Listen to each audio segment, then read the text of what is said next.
happened? You were saying that the indications are that already it's record voting underway. Record early voting. Yeah. So over the last month, something like 22 million Americans have voted, more than voted 4 years ago in those midterm elections.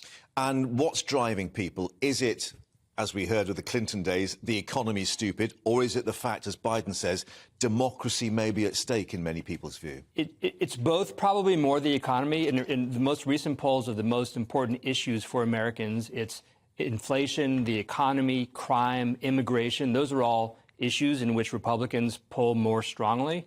And then you get down to abortion rights and gun control, which are sort of traditionally Democratic issues. And how much could this be a plebiscite on Biden himself, given, I think, the last I saw figure on his approval rating was down at 42. I mean, he's really struggling, isn't he? He has struggled for the last 2 years to break out of the low 40s. The first midterm election is always a referendum on the president in the White House.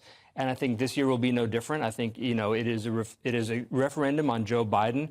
It's also going to be, I think, a referendum on Donald Trump's possible run. Yeah, and the problem in that is that he has candidates that he's perhaps been supporting for the Republican cause who are election deniers, effectively. They still have this narrative that the election was stolen from them last time round. Yeah, I mean, many of the candidates are. I think some of them don't actually believe that, but it's a way that they can motivate the Republican base and try to do well today. Yeah. But some of them certainly are believers, I think, and that's the dangerous factor. There are some key races today in battleground states for the governorship, for Secretary of State jobs, where there are election deniers running who could have an impact on the next election 2 years from now.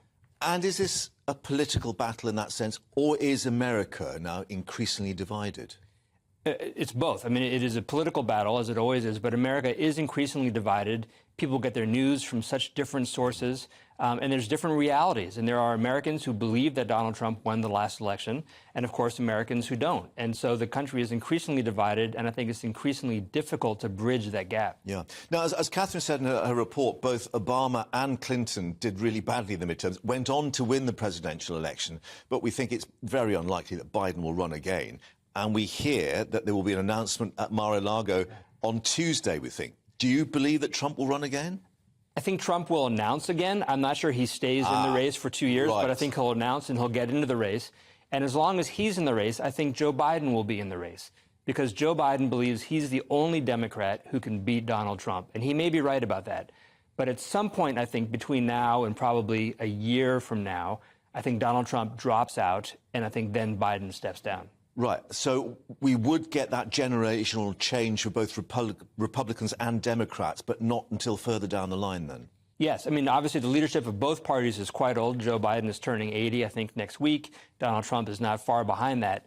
But I think the people who are interested in replacing them and being the candidates in 2 years are much younger. They're in their 50s and 60s. Yeah. Now, what about the special relationship? We've been hearing today that there may be this deal on liquid natural gas between the States and Britain, something that perhaps Biden had spoken to Liz Truss about.